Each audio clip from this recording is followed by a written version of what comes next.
Hey guys, so today we won't be doing coding, we'll be doing something different. We're doing pixel art. The thing we're going to do in this video is shading. Now, I do a lot of shading. Wrong color. I do a lot of shading because it makes all of your drawings look way better. So today I'm going to show you 4 examples of how to do good shading in Aseprite. So the first thing you want to do, you're going to have your drawing, the base color of your drawing, you want to get the eyedropper tool, you want to click, so just you've got that color. You want to go to your pencil tool, but just before that, we want to make it darker, because this is going to be the shading part. So just go vertical down from where it already is, and not too far, otherwise it'll look wrong. When it's good, you want to make it in sort of like a shape of an arrow going into the corner, like this. Maybe like stairs. So you got that, and I'll make mine a bit bigger. Okay, so once you got this, we're going to do it in all the bricks, because each brick is an individual object just put together. So I'll be back once we've done that.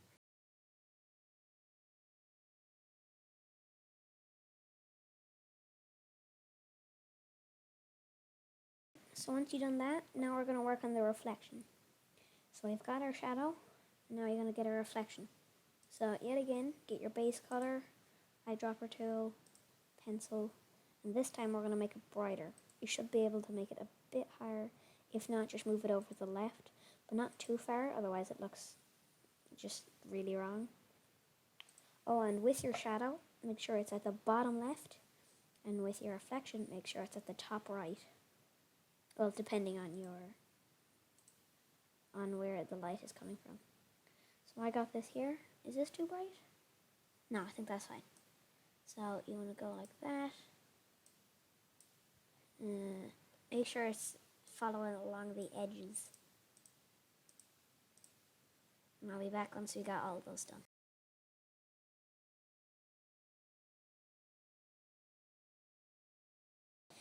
Okay, so once you got that done, that's going to be the bricks. You can see it's easy here because it's just squares, right?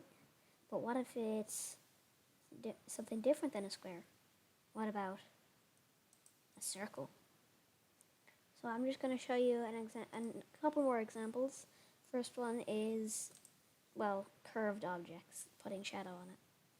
So same as last time, you make it darker, maybe darker than that. And you just want to, I'm going to zoom in for this because it's kind of hard to follow, and you just want to go along the edges, just the last outline, just follow along, like this.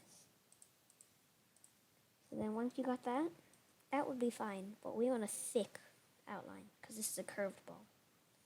So you just want to try and trace it again, like so.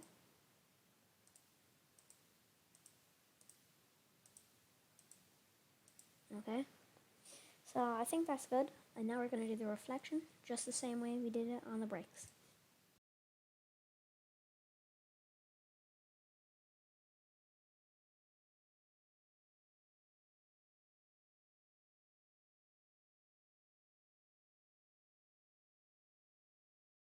Okay, so that's our ball done. You can see we've got our reflection too wide and our shadow too wide.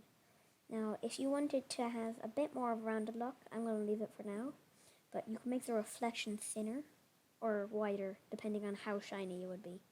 So my ball is pretty non-shiny for now.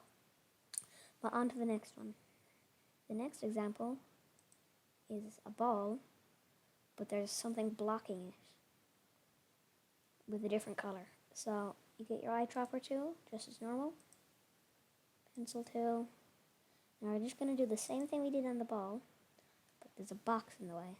We're just going to do the shadow for now.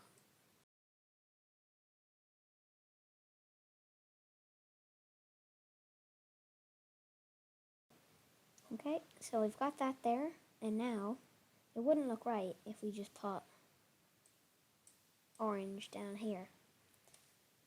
So, or darker red, whatever. So what we do instead, we, just as normal, eyedropper tool on the blue this time, pencil tool,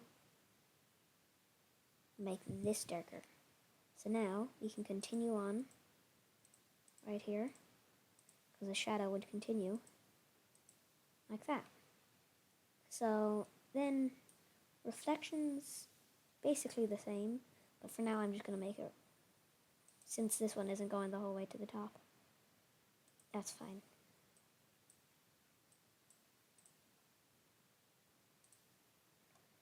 And just to make this look better, I'll do the reflection up here too. I think this ball isn't going to be as shiny, so I'll just leave this one thin.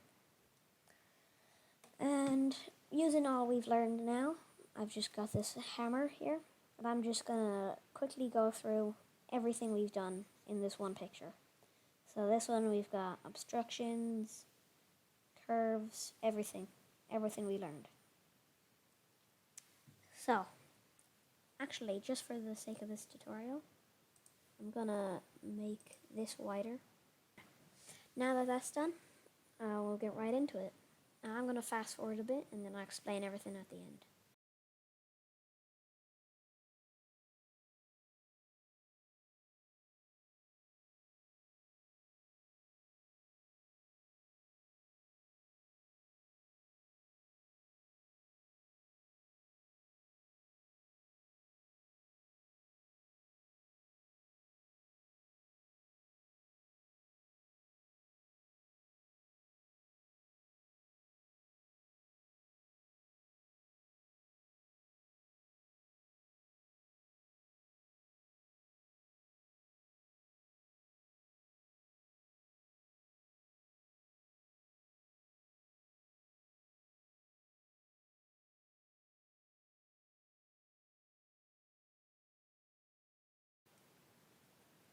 So guys, there's everything. Now time to explain it. So we've got our shadow on the pommel here. So we've just got our blue, and I just went and made darker at the corner. With the stick here, I wanted to make it too wide so that I could show you shadow. Shadow looks really good on sticks and like thin lines. So you can see there we've just got the base color and then darker. You wouldn't really have reflection on a stick. It's not very reflective. But then here we've got the shadow of the hammer head here. So you see it's going through the yellow as I showed you, and down here. Up at the reflection, just made it brighter. And yeah, so I think that's going to wrap it up for today's tutorial. I hope you enjoyed, like and subscribe, and I'll see you in the next one.